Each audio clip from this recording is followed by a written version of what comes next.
Jacques Derrida is a French philosopher and the leading figure in the transformation of literary and cultural studies that swept through the English-speaking world in the past 20 years. In particular, he launched the massively influential concept of deconstruction.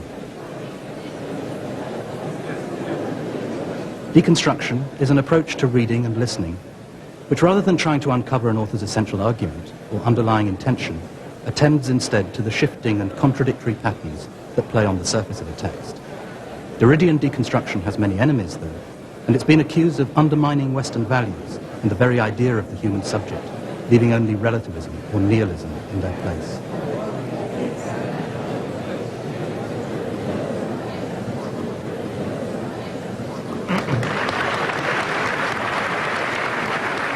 Derrida's conversation with Alan Montefiore in the Sheldonian Theatre is part of a series organised by Oxford Amnesty Lectures. Well, Jacques, this is a slightly formal and picturesque setting for a discussion, but let's try and ignore the picturesqueness of it.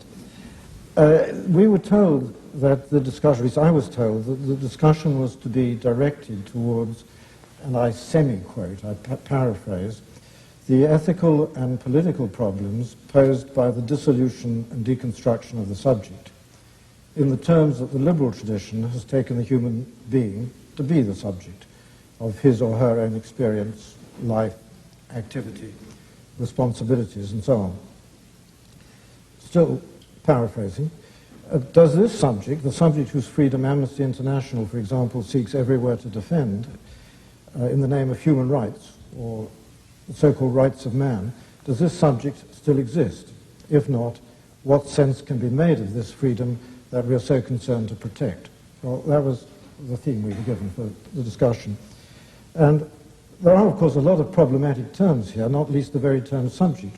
But I thought it would be helpful if we could start, by asking you if you could just explain in simple terms, however misleading simple terms may be at a certain level, just what you take to be the deconstruction of the subject, or what you take it to amount to, and why, as I know, you see this not in fact as a threat, but rather indeed as a move towards strengthening our appreciation of the importance of protecting human freedom.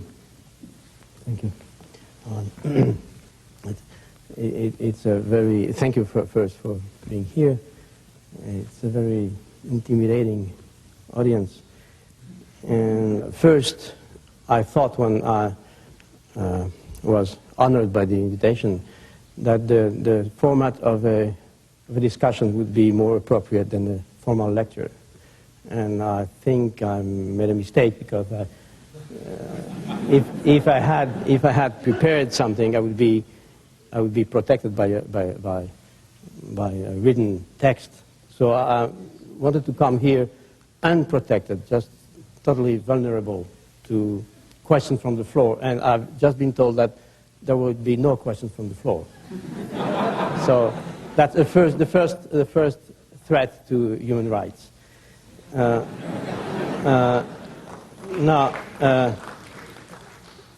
I'll try nevertheless to answer Alan's simple questions.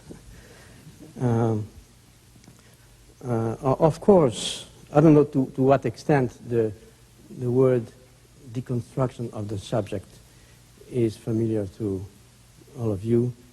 Deconstruction is an ugly and difficult word, and I'll try to, answering Alan's request, try to speak in a jargon-free language, as they say in the United States. Jargon-free, or to say cholesterol-free, or sugar-free. So jargon-free language.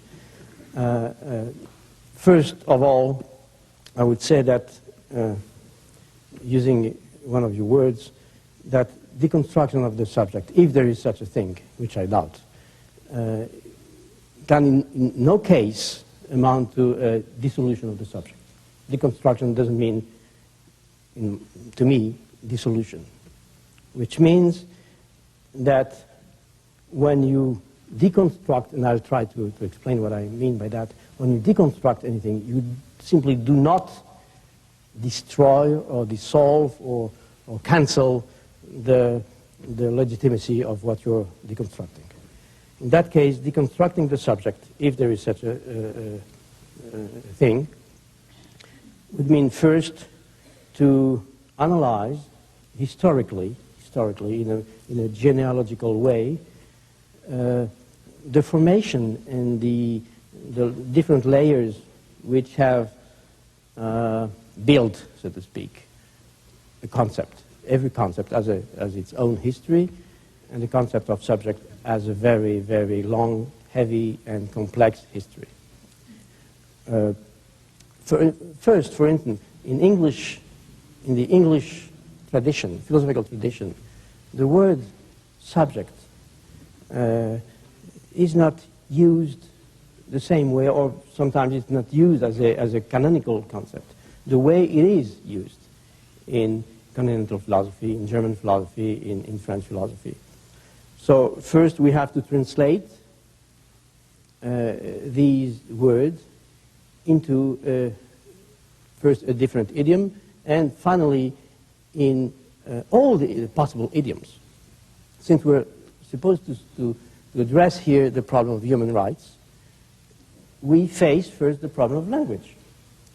If there are human rights, which means universally valid human rights, they should be accessible, understandable to everyone, whatever language they understand or they speak. Now, if you try to make the word subject understandable in a culture in which the philosophical Greek, German, Latin tradition is not familiar, then the word doesn't mean anything. So the first thing you have to do is a universal translation of what the subject is. So deconstruction of the subject is first, among other things, the genealogical analysis of the trajectory through which the concept has been built, used, legitimized, and so on and so forth. To say just a few words about this tradition, what we call a subject was first in, let's say, the Aristotelian tradition, the hypokaimenon, the substance, something which is underneath, identical to itself, and different from the different properties, qualities, attributes. It is the center of an identity. Everything which occurs to a subject is an event which occurs to it, but which doesn't constitute it. So the subject is something identical to itself, cannot be divided, and can be counted as one. Now, when you deconstruct the subject, you analyze all the assumptions, the hidden assumptions, which are implied in the philosophical or the ethical or the juridical or the political use of the concept of subjects. Now, as you know, the human rights, what we call the human rights, is a set of concepts, laws, requirements, which were not given in nature from the beginning. It has been a long conquest, a long battle to formulate what the human rights are or should be, and it's in the process of this constitution of the human rights that the concept of subject has been referred to.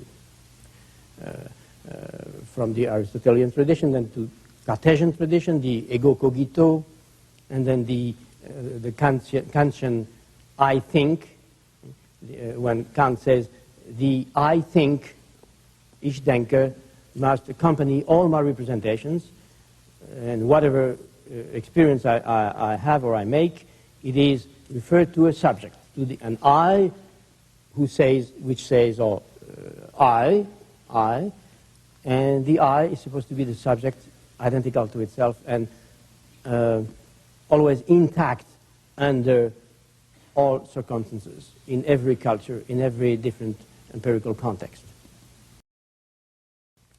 So deconstructing the subject means being aware of those historical components. And as you know, since we were here in the context of the battle fought by Amnesty International, Amnesty International refers itself in its very chart to a Declaration of Universal Rights, the Universal Declaration of Human Rights. And as you know, this Declaration of Human Rights has itself a history. It hasn't been given for once. There has been a number of such declarations from the French Revolution on. But of course, in England, they or you suppose that before the French Revolution you had already a concept of human rights, the Magna Carta and so on and so forth. But since the first declaration as such of the human rights, a number of other declarations have transformed and determined more and more the formal concept of human rights. At the beginning, the human being was defined or determined as the owner of his or her own property with no sexual determination. The right to work, for instance, was not inscribed in the first declarations. So during almost 2 centuries now, there has been a number of such declarations trying to redefine and to determine more and more specifically what the human rights are, so determining what the subject is. The subject is not simply a formal identity. Is the child a subject? Is a woman a subject? Is a non-European individual a subject? So deconstructing the subject is taking into account all the determinations and trying, that's why it's not a threat to the human rights, trying to improve the concept of the human subject. The way you put it suggests to me that it might almost be fair to couple the phrase, the deconstruction of the subject, with the sort of counterbalancing phrase, and the reconstruction, perhaps the continual ongoing reconstruction of the subject. I'm led to think of this by the way you talk of the constant battle to improve our understanding and perhaps to add to our, to enrich our concepts of what constitute human rights. Because if you link, you must tell me if I've understood this point correctly, but if you link the concept of human rights to the concept of the human subject in the way in which you have done, and then one goes on to talk of the enrichment of one's understanding of human rights, this amounts, of course, to an enrichment, an ongoing transformation of the concept of the human subject itself. So that what has turned into really the sort of slogan, as many people now use the phrase, the deconstruction or the deconstruction of the subject, if we're to stick to the level of slogans, maybe should be replaced in its turn. It should be deconstructed in its turn, and we should add the term reconstruction. I don't know. I don't mind dropping the word deconstruction. I'd say this from the beginning. I have no special attachment to this word, but now it is used. So I don't want simply to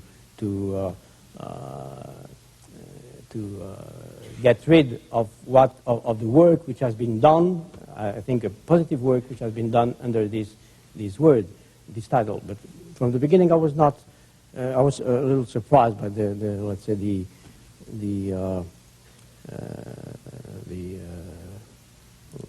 fortune, the good fortune or the bad fortune of this word. Now,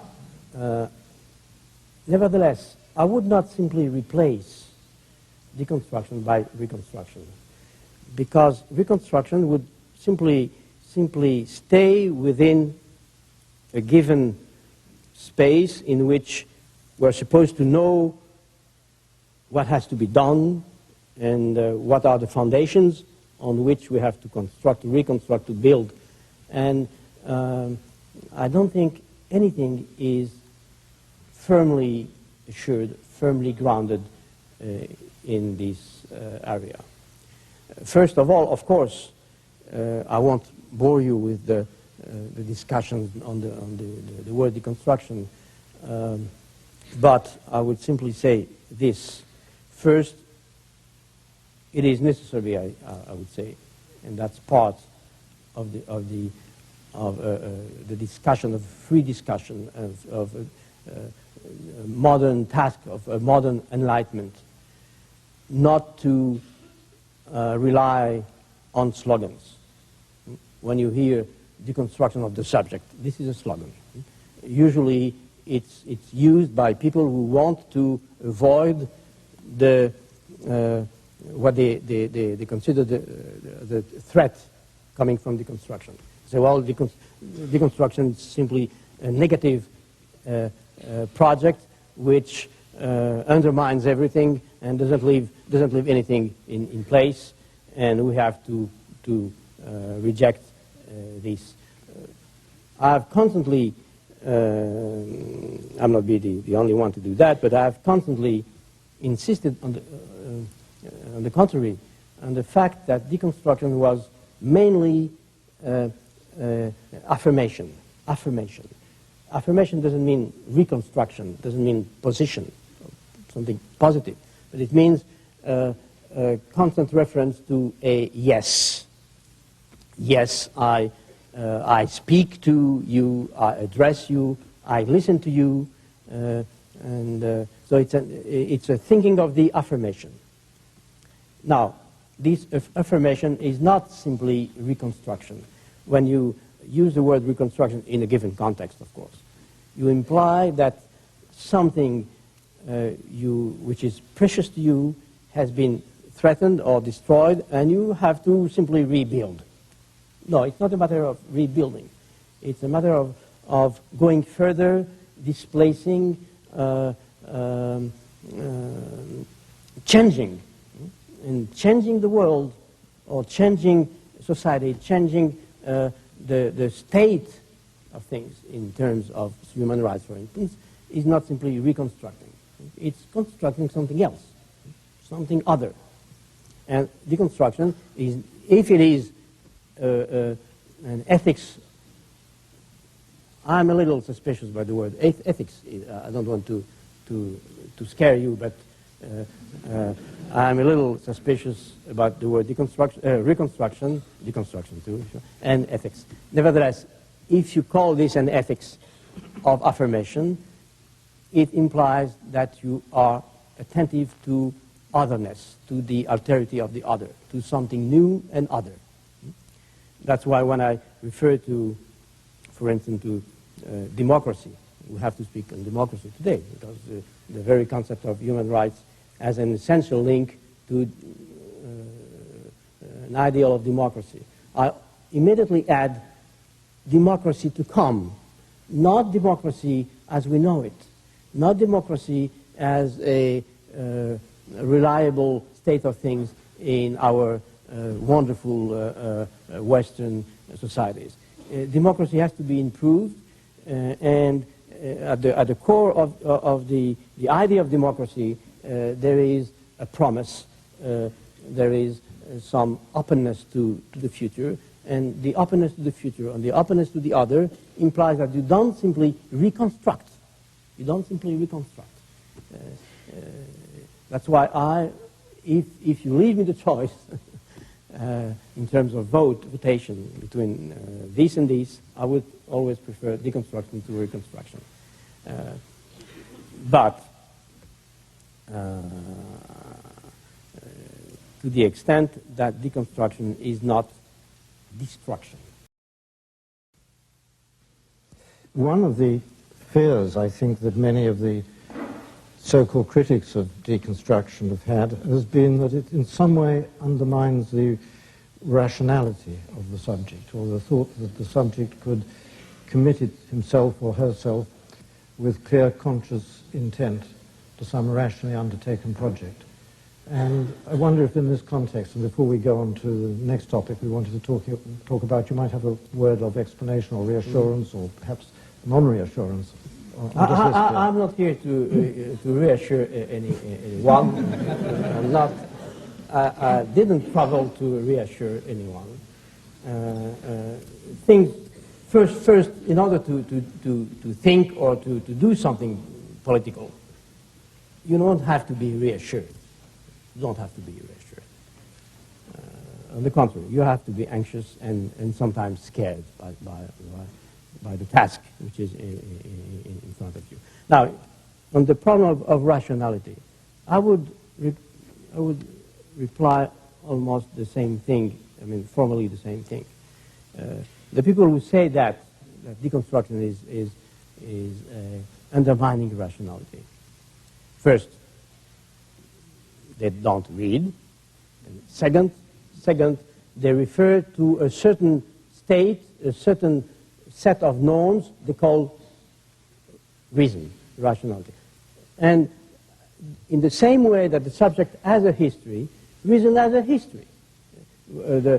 Our rationalism today cannot be the same as rationalism, let's say, for instance, in the 18th century when the concept of the rights of man, the revolution and the Declaration of Universal Rights has been, for the first time, established. That's why I would describe deconstruction as a modern rationalism, which tries to incorporate new disciplines, new forms of rationality. When you take, for instance, into account, let's take this massive example, psychoanalysis, which, whatever you think about the complexity of psychoanalysis, which teaches us that what we call a subject is not simply consciousness, is not simply the ego. There is repression. There are sometimes a split subject, a multiplicity within the individual, and so on and so forth. When you take this into account and to integrate, to incorporate the reference to psychoanalysis in not only the theory but the practice of law, for instance, of human rights, who is responsible for murder, for instance, who is responsible for a strike, who is responsible for a political gesture. The question of this responsibility, once you pay attention to the fact that a subject is not simply a transparent ego, reflexive ego, totally present to itself, then you have to transform your approach. You have to transform the very concept of reason. And to me, psychoanalysis is not irrational. It's a new component of modern rationality. The same with physics, the same with biogenetics, all those current problems, problem of bioethics, problem of graftings, the problem of birth control, the problems of the excess of people who until now had no access to human rights, children, women, and so on and so forth, imply that you rebuild, if you want, the concept of reason. So, of course, when you say, well, reason is not simply what you thought it was, then people stand up and say, well, you are an irrationalist. You are simply threatening reason. No, on the contrary, I think that it's in the name of a new rationalism that deconstruction is necessary. So I don't accept, of course, the charge of irrationalism. On the contrary. Well, I must say I quite like the idea of rebuilding reason because without it wanting... rebuilds itself constantly. Without wanting to tease you too much about it, rebuilding, I like it because it's rather close to the notion of reconstructing. Keep it. But I'm rushing you from one enormous topic to another, but it would be a shame not to ask you to say something about your work on this other big topic of nationalism. Obviously, the relationship between an individual and his nationality, or his or her nationality or culture, enters into part of the general problem or problematic of how one thinks of the human subject. But you see, dealing in 60 minutes with deconstruction of the subject, presence, the friendship, and nationality is simply not human. It was in 82 or 3 that we started seminars on nationality. And at the time, of course, the problem of nationality is an old problem. But at the time, it didn't have the burning presence it has now.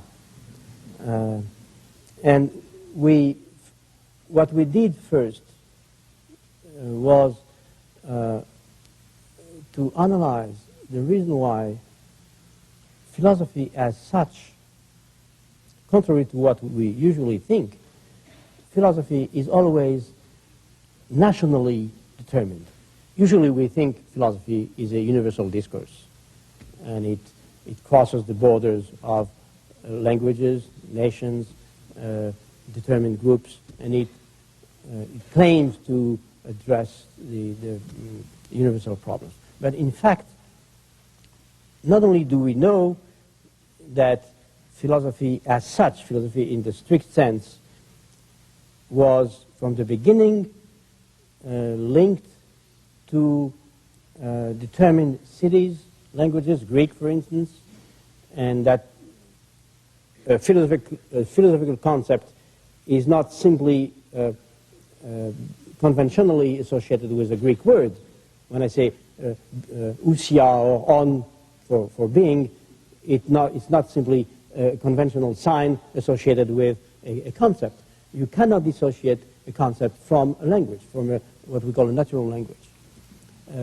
So from the very beginning, philosophy was determined by a cultural, historical, and some put this in quotation marks, national or ethnical context. Then, when the modern forms of nationalisms appeared in Europe in the 19th century, I would say, it was not in a non-philosophical form. Every nationalism, every national affirmation takes the form of a philosophy. When a nation says, we are German, for instance, let's say Fichte's discourse, we are Germans, but this doesn't mean that we're simply a particular people among others. Being German means being responsible for humanity, being the best philosophers, having on us the burden of being responsible for, being witnesses responsible for the totality of humanity. And this statement is a philosophical statement. And each time a nation affirms itself as such, they don't say, the people don't say, we are such and such, we have blue eyes and blonde hair and so on. No, they say, we are the best representative of mankind. And then a philosophical discourse follows before that. So we try to demonstrate, I can't, of course, do this here now, to demonstrate that all the nationalistic discourses were philosophically structured, were philosophies, so to speak. And we try to understand why it was so, and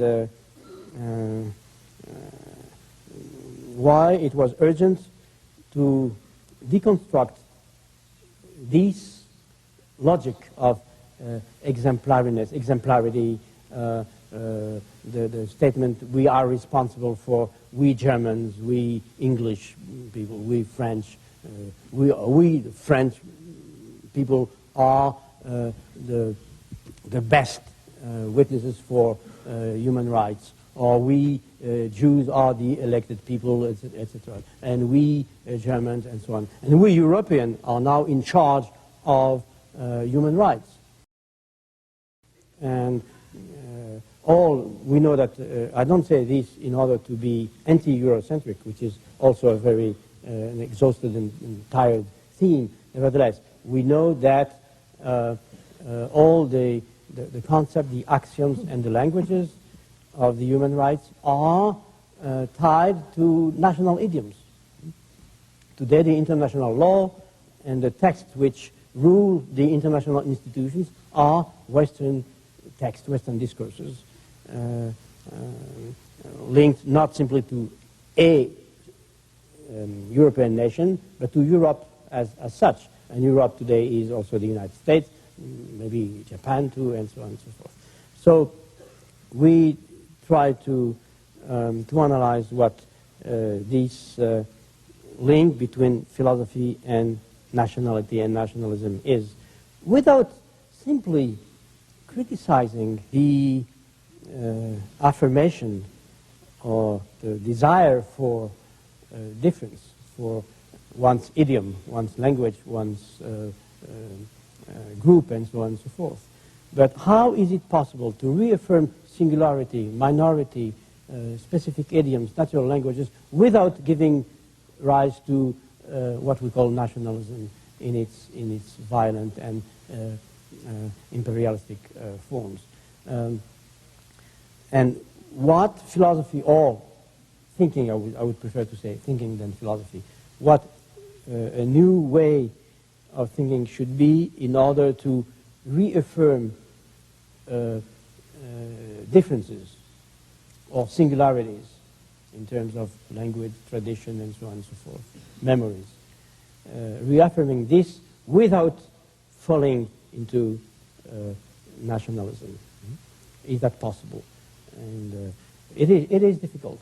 It is difficult if one doesn't want to simply dissolve the idioms or the differences, the singularities within a universal, empty, formal language, which, as we know, is always pretending to be universal, always under the authority of an hegemonic state, language, group of states.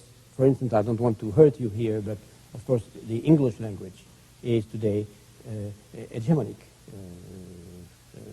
Not only because a Frenchman has to speak English in England, but when I lecture in Moscow, I have to speak English. I communicate in English, in my English, so to speak, with Russians or with sometimes Germans.